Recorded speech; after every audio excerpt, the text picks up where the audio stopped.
The calm before the storm, a little bit of normality, a brief illusion of peace before the Aranara Questline pulls you into hours upon hours of duplicating fetch quests for little peanut-shaped forest spirits.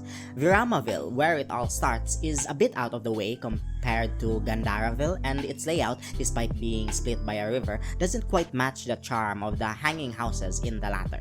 Honestly, we're probably never going to come back here once the Aranara stuff wraps up, but it serves its purpose well, mostly because it's not meant to be a hub. It's just where the inciting incident happens. That incident being Rana getting trapped inside a bubble. Just doesn't have enough narrative pull to kick off a quest line this massive.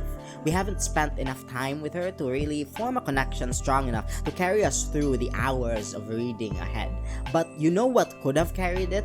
The missing kids storyline. Imagine if the children had been scattered across all of Sumeru and each Aranara quest helped return one child to the village. That would have given the whole thing a lot more emotional weight and a more satisfying payoff.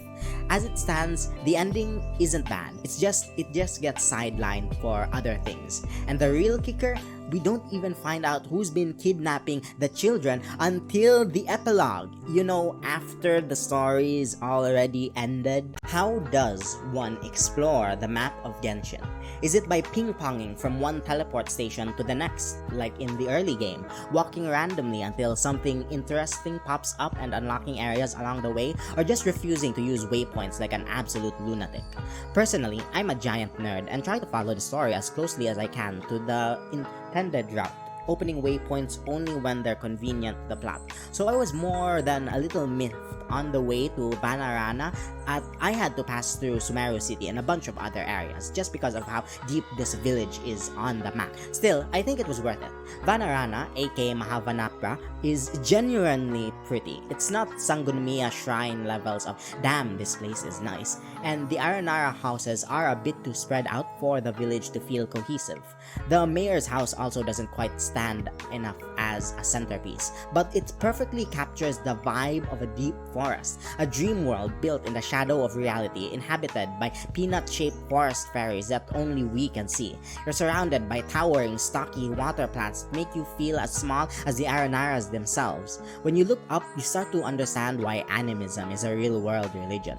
But then reality hits. Getting to the top of these massive green things is a chore, and the dream tree that gives you free stuff, yeah, it's locked behind even Exploring more quests. Sumeru was great, but since I think of myself as a semi-organized person, I deliberately avoided places that looked like giant centerpieces, since they probably had some sort of story-related quest going on.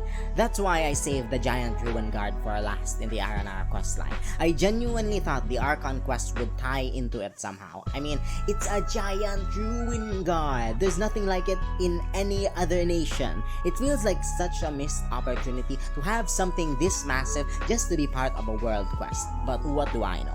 Anyway, the story goes that the giant's power source is leaking toxic fluid into the forest, and we team up with Jazari to patch it up.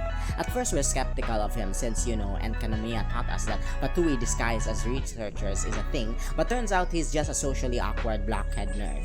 The twist is, there is no twist. He's not evil, he's just there to study the Ruin Guard. What's funny is that even though he's super academic and all about protocol, the only things he actually does are break in, mess with a machine, and nearly cause an environmental disaster in an area claimed by the Aranara. His most useful moment is helping us patch the energy core at the end, and even that's not part of his research. In the epilogue, he can't even make progress without us handing the notes of a different guy to him. Like, my dude, there is a reason the academia is not funding you, and probably why you're still stuck at your current rank. Exploring Sumeru was great, but since I think of myself as a semi-organized person, I deliberately avoided places that looked like giant centerpieces, since they probably had some sort of story-related quest going on. That's why I saved the giant ruin guard for last in the Aranara Questline. I genuinely thought the Archon quest would tie into it somehow. I mean, it's a giant ruin guard. There's nothing like it in any other nation. It feels like such a missed opportunity to have something this massive just to be part of a world quest. But what do I know? Anyway, the story goes that the giant's power source is leaking toxic fluid into the forest, and we team up with Jazari to patch it up. At first, we're skeptical of him since, and Kanomiya taught us that Patui disguised as researchers is a thing, but turns out he's just a socially awkward blockhead nerd. The twist is, there is no twist. He's not evil, he's just there to study the Ruin Guard.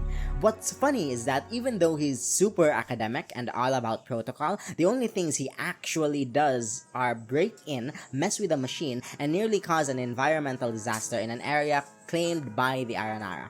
His most useful moment is helping us patch the energy core at the end, and even that's not part of his research. In the epilogue, he can't even make progress without us handing the notes of a different guy to him. Like, my dude, there is a reason the academia is not funding you, and probably why you're still stuck at your current rank. While playing through the Aranara Questline, I didn't tackle one peanut story at a time. I was doing everything all at once because I'm a lunatic. It wasn't total chaos where I'd start a quest, drop it, start another one, and repeat endlessly, but I'd often begin something, forget exactly what I was doing, wander off, and then return to it later. Needless to say, even though the Aranara Questline is packed with lore, it all kind of blends together in my mind. Take Apam Woods, for example. What I remember most is fixing a giant weather machine, doing 3 different tasks for 3 different peanut guys, and then chasing a mushroom through an underground maze. Eventually, we gained the ability to change the weather in the area, and honestly, I didn't even realize the rain was supposed to be a mechanic. I thought it was just an aesthetic flourish to make the fights easier via hydro application or something. Apparently, this is also where we met Arabalaki, one of the only Aranara I can actually name, since he absolutely melts a Ruin Guard by himself.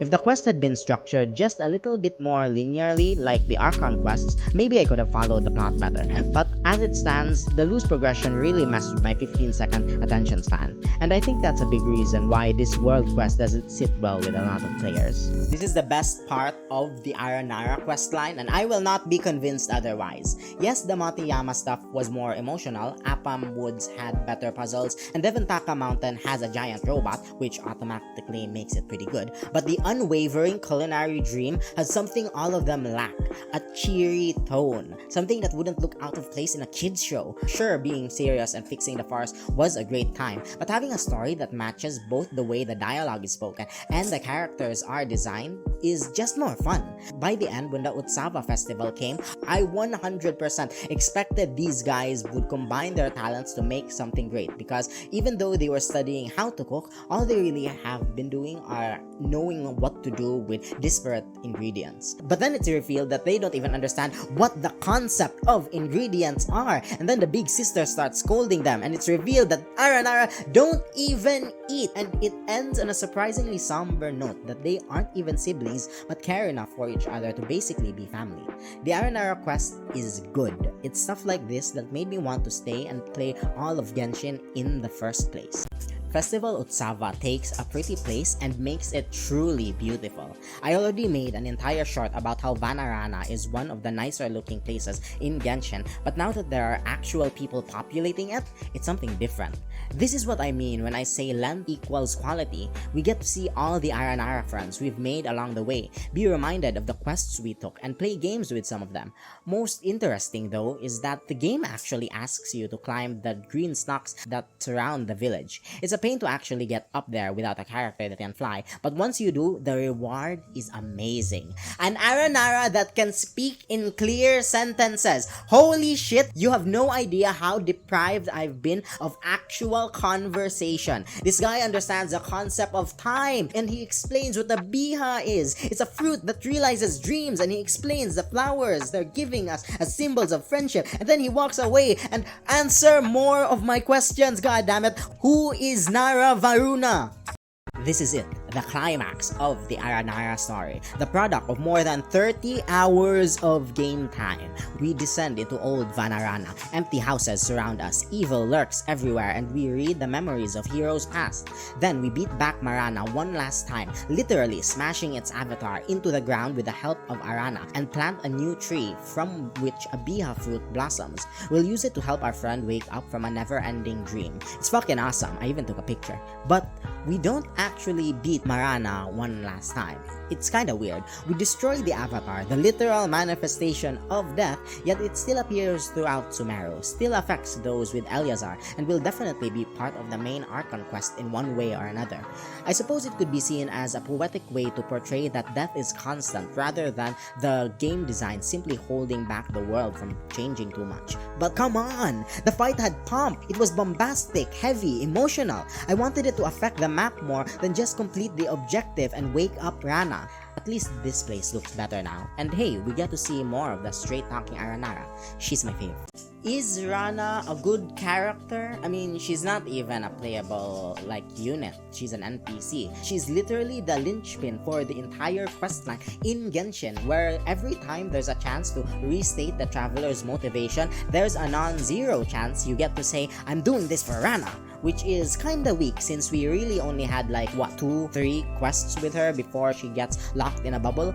I never picked the Rana motivation, I always went with the I just like exploring Sumeru vibe. Anyway, all this gets sidelined because holy shit, Rana gets a vision! This is the first time players get to see someone develop a vision, and it's in a side quest! It is a bit cheap that this woman gets a vision while sleeping in a bubble for months, while other guys like Tepe and Zik Wong bust their asses for nothing. Yeah, maybe, but it was stated that the Biha fruit realizes the dreams of anyone who eats it, so I see it more as the fruit literally giving her enough drive to not only wake up, but to manifest her deepest desires and connect her to the Archons for an instant vision. This was literally one of the few things I wished happened in the main plot. Even if you think she's shallow in every aspect as a character, you can't deny that seeing someone get a vision is really cool. Now, all we need is for Rana to be on a limited banner and the game gets to be perfect. There are a few epilogues after you complete Genshin's Aranara Questline. You can return to the giant robot and hand over a research paper worth 5 million mora to the research guy, play with the rain machine and find all the seedlings to plant in the nursery, or destroy your sanity by tracking down all 70 plus hidden Koroks for 100% completion. But my favorite is going back to Viramaville and kicking Alfonso's ass. He's the entire reason we're involved in this side quest in the first place, and he can absolutely get bent for it. Turns out he's actually called Trofim Snezhevich, a spy from Snezaya. The guy goes on a whole speech about how he wishes he could have just been Alfonso, but maybe if things were different, Trofim wouldn't have to be turned out of this place. There's this underlying feeling that he's not truly evil, just a product of circumstance. And you know what? I'm glad the Traveler calls him out on his BS. His speech doesn't erase what he's done. Trofim himself even admits to it. I belong in an organization. I want to be family to Rana and the kids, but I've already got a family I can't turn my back on. Even though we promised the Aranara we'd deal with him, the game gives you a choice to let him walk away. And it felt a bit too easy to do that. So I ended the story on my own terms. He still gets the final word in film. I'm the evil amidst the good, the poison amidst the herbs, the wolf in sheep's clothing, the mercury in the golden chalice. My name is Snezhevich. Do your worst. This is what Genshin dialogue would be like if Paimon wasn't around, and it is great. Genshin's Aranara questline sounds insane if you try to summarize it out loud. So, when you head to Sumeru City, you spot a forest ranger named Rana getting attacked by mushrooms. You escort her back to Viramaville. You escort her back to her village, where children have been mysteriously disappearing. Rana then gets infected by the Withering, called Marana, and while she's kept alive inside a bubble by an Arakalaki, basically life support magic, from an Aranara named Arana, you now need to find a Biha fruit to save her. What's a Biha fruit? Something that materializes dreams, but this is only explained way later, like in the second to the last quest of the entire story. So now you travel to Vanarana, the hidden village of the Aranara, and enter a dream version of the place called Mahavanaranapra by playing an old harp on something called a silapna, where you meet and more Aranara who say that a biha can only be made after hosting an Utsava festival. And to hold the Utsava festival, you need to gather all the scattered forest children. You're given a notebook that belonged to someone called Nara Varuna. Then you need to 1. Find the Aranara in Apam Woods, Gandaville, and Devantaka Mountain. 2. Collect 3 Vasoma fruits from the Vasara trees in Ashvata's concourses. Then 3. Track down Arapakati's 3 brothers who are off doing culinary training. Holy shit, this is convoluted and there are way too many made up proper names. A not insignificant number of players don't like Genshin's Aranara Questline, and honestly, it's not hard to see why. First off, Sumeru's entire exploration is tightly bound to it, with roughly 40% of chests requiring you to play Aranara music just to unlock them.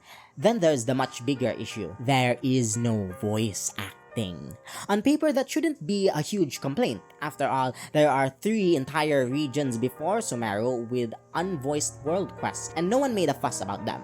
But the difference here is length. This is the longest quest line in the game, and there's a lot of reading involved. It probably has a larger word count than the actual Archon quest.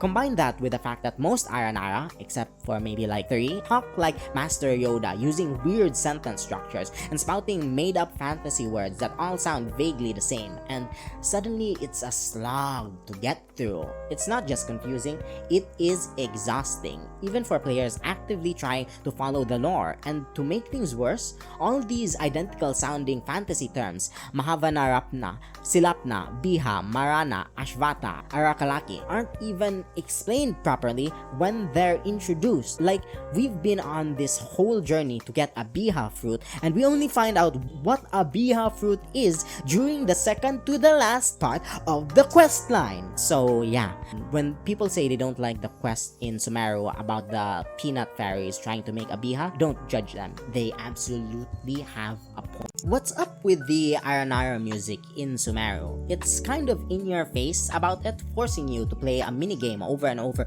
just to reach 100% completion. But strangely, none of it really ties into the plot, theme, setting, or characters. It's not bad exactly, but it feels tacked on, like someone had a good idea and then completely failed to connect it meaningfully to the rest of the game. The only explanation I can think of is that it's a kind of parody of actual music. The Aranara aren't just children of the forest, they're eternal children of the forest, meaning they mimic things like actual kids do, but don't really grow up to understand what they're copying, at least not normally. There are a few Aranara who have tried for centuries without giving up their memories, but those are the exceptions.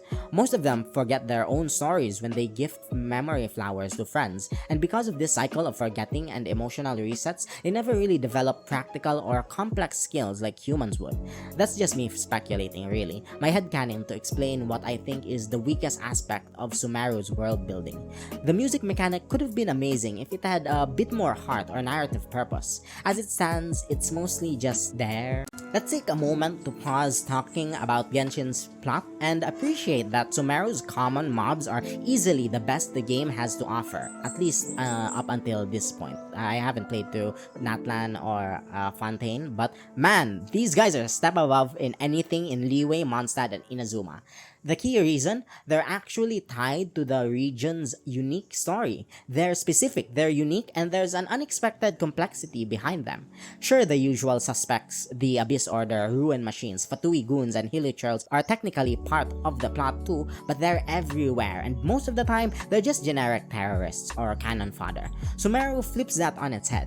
First, there's the Marana, or Withering. It's not just an environmental hazard, it's the literal concept of death creeping out of the dream realm and infecting the real world. And even when you eventually get to punch out its avatar, the threat doesn't vanish. The concept still lingers. It's just no longer actively trying to destroy everything. Second, the Eremites. These aren't just glorified treasure hoarders. They're an oppressed people from a neighboring land forced to live as mercenaries in a region that grew prosperous after the death of their god. That's way deeper than we want Mora. To be fair, Inazuma tried this with the Wandering Ronin who rebelled against the shogunate for good reasons, but it's still Inazuma. So unless you're a giant Thunderbird or a Visharp, most of the mods there are still pretty lame. You know, as great as the exploration in Sumeru is, I can say without a doubt this place is more gimmicky than all the past regions combined. Like literally, we've got the trampolines from the chasm, dendro puzzles that wouldn't look out of place in Inazuma, the wave riders that I absolutely despise, and eventually when you get to the desert, the updrafts from Mondstadt. Not to mention, you still need to carry around a dendro unit for this region's puzzles. Let's just be thankful that geo-construct pads never made it out of Leeway, or else exploration might truly be unbearable. I will say though, getting to use Kinicha's skill to swing around everywhere is the best form of transportation in the game, period.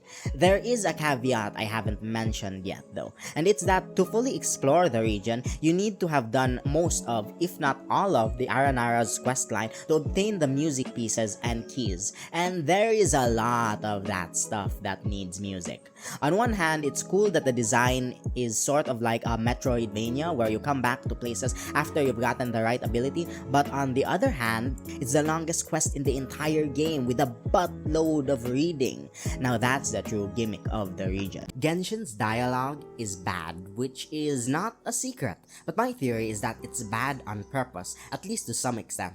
In most games, it's pretty hard to fit a story in, see my rant about random documents, so it's easier to hide the story instead, lifting the burden of show and tell and letting players discover it in their own way. That's all well and good, but Genshin also can't let players discover too much because then all of its secrets would be answered. And Genshin is basically nothing but secrets. Who was the goddess that kidnapped your sibling? What really happened in Canria 500 years ago? Does Venti actually do anything all day besides drink and sing? The mystery of the setting drives 90% of the plot. So what's their solution if they can't tell, show, or let you discover stuff? Bad dialogue. Venti speaks entirely in rhymes. The Geo Archon is literally contractually forbidden to tell you anything, and Fischl wastes your time with 20 paragraphs of pure nothingness. Through Mondstadt, through Leeway, through Inazuma, and in Sumeru, Genshin has no idea how to start a story. So we need to ask, why does it keep happening? The first reason is that the main character's motivation are so simple that they're vague. We're told we're looking for our sibling, but that's about it. Dainsleif even calls us out on it. Wandering around, asking people if they've seen your twin isn't a great reason to travel across an entire continent. And progressing doesn't really push the story forward because there's not much of a story to push. Either we find our sibling or we don't. And if we do, the story ends. If we don't, we're back to square one. And square one wouldn't be so bad if not for the second major issue, that it never feels like we're at the beginning. It always feels like we're walking into a story that's already started. Everyone already knows each other, everybody already has problems in motion, and we're the only ones trying to catch up.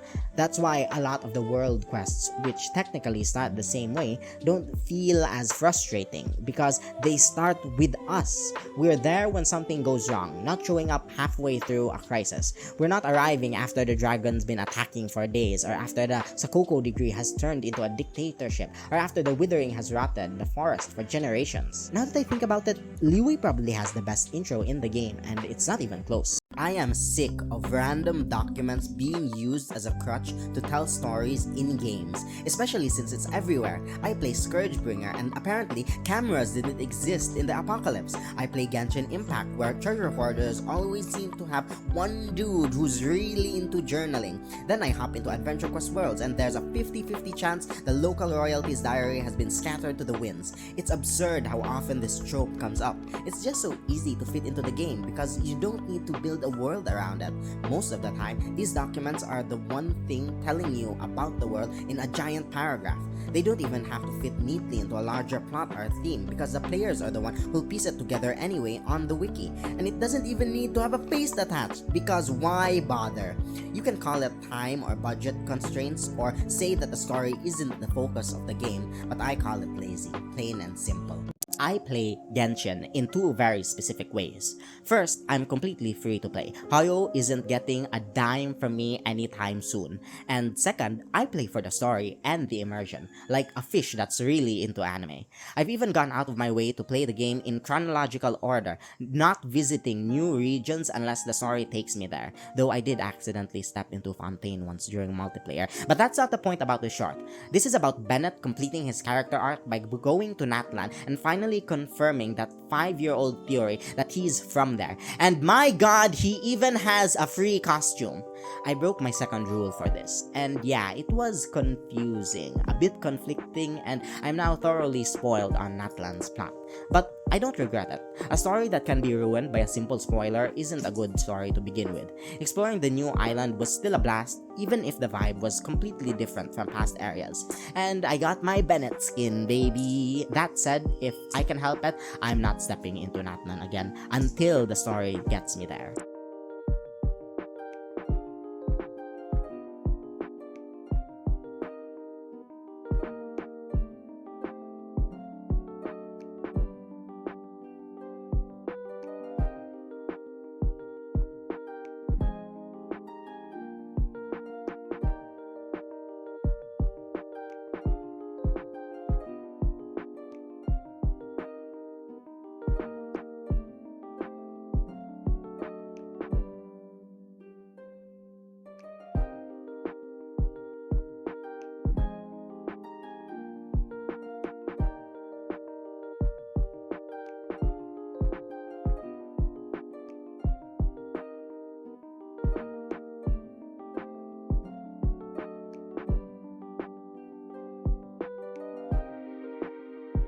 So I went to Natlan for the first time during the summer event, and jarring doesn't even begin to describe the experience. Not really in the story department, I could piece together from context clues what Chaska and Mualani's deals were, but the overall vibe of the area felt off. Just before this, I'd been deep in Sumeru's jungle, helping the Aranara push back the embodiment of all evil, getting stuck in dream loops inside the main city, and basically inhaling massive amounts of grass to bond with a giant tree. Everything in Sumeru felt connected. Objectives, set pieces, characters, all part of a shared world. Natlan, though, not so much. Part of it is definitely on me since I haven't played through the region's main story yet and don't know the lore behind the different tribes. But even on a surface level, the Asha come off kind of vapid. They're formless, faceless, colorless beings who exist to paint murals and to do parkour, which is bizarrely specific for something so undefined. At least the Aranara talk and protect the forest. There's substance there. The Asha feel more like vacation mascots. Sure, Venti gives this whole speech about souls, the Mare Jivari, and how these spirits are finally free to run around. I can't help but feel like they're a sign of weaker world building. And maybe I wouldn't care this much if Bennett's entire story arc wasn't directly tied to them. I know it's a joke in the community, but fighting hilichurls genuinely feels like beating up homeless people. And once you learn what they actually are, it really starts to feel that way. Yeah, the game says most of them are waylaying NPCs, but most of the time they're just minding their own business when BAM! The Traveler and Paimon come crashing in, bashing their skulls and stealing their primo gems. The only thing worse than beating up naked hobos is beating up multiple clothed people over misunderstandings, which happens a lot. There's this one Fatui agent in Liyue who's literally just smelling flowers when we barge into his business. That's straight up violence against a minority. The game tries to play some of this off as comedy, but honestly, it feels like it's becoming a real theme, where vision holders are the only ones who actually succeed and everyone else can just take a hike. Am I thinking too deep about this? One feature that players keep begging the devs for is a way to replay past events, since all the lore and characterization that go into them just kinda evaporates into thin air once the event ends. The top suggestion is to reintroduce these events in-game without the limited time rewards, and while that's great, definitely better than new players missing them entirely, I feel like the majority of people would just skip them. Not everyone is obsessed with the lore or interested in the narrative, and if their favorite character doesn't happen to be in that event, why would they even bother? These were my exact thoughts when playing through the Perilous Trail quest, an interlude after Inazuma and Liyue that brings a surprising number of characters together. We follow Yanfei into the chasm, get trapped in a hole with her, Yelan, Ito, Shinobu, Xiao, and even get a cameo from Zhongli. But man, I kinda don't care. None of these are particular favorites of mine, and the character interactions, while neat and the lore about Bosacious compelling, aren't really relevant. They're only really relevant to Xiao and Zhongli, really. I'm here for the storytelling, and it's underwhelming at best. This quest would have greatly been improved if I got like 100 Primo Gems for doing it. Mondstadt's Archon quest isn't actually the first chapter in Genshin Impact's story. It's the prologue. Liyue is considered chapter 1, and if we get more specific, Mondstadt's quest isn't even the true beginning. That honor goes to the webcomic Prologue Song of the Wind, essentially making it a prologue of the prologue, which complicates the story more than necessary. And while it is unnecessary, the comic provides a lot of valuable context for the in-game lore. We actually see who Vanessa is instead of just hearing about her from Jean, witness the Lawrence clan abuse their aristocracy rather than just hearing about it from Eula's accounts. We even see Venti free the city from past tyranny rather than just hearing about it from him. So even though the comic may not be essential, it's free on Genshin's website and adds a great deal to the experience. It also solidifies my opinion that Venti is the best written character from Mond. I'll be reviewing the rest of the comic eventually, so stay tuned for those shorts. Did you know that Genshin has a manga with 16 chapters? The first 13 are available for free on the game's website, but for the last 3, you'll have to search on Google because they weren't officially released in English and had to be translated by fans for some reason. The manga serves as a prologue to the prologue and is pretty fantastic, packed with information where we get the backstory for the city of Mond, answers about what happened to Diluc and why he's angry about the Knights, a backstory for Kale, perhaps the best characterization for both Amber and Kaeya, foreshadowing for Sumeru and Natlan of all things, and a glimpse of Dottore and how the Fatui operate. This is, of course, external addition to Genshin's plot that new players won't have any direction to if they're just playing the game normally. But I'm not raising hell about it like how the story referenced the YouTube trailers, because you don't need to read it. You don't need all of this characterization, backstory, and foreshadowing to make the main story work. And that is exactly what companion material should be. Supplementary but not integral. Still, I recommend searching it out because it is genuinely fantastic.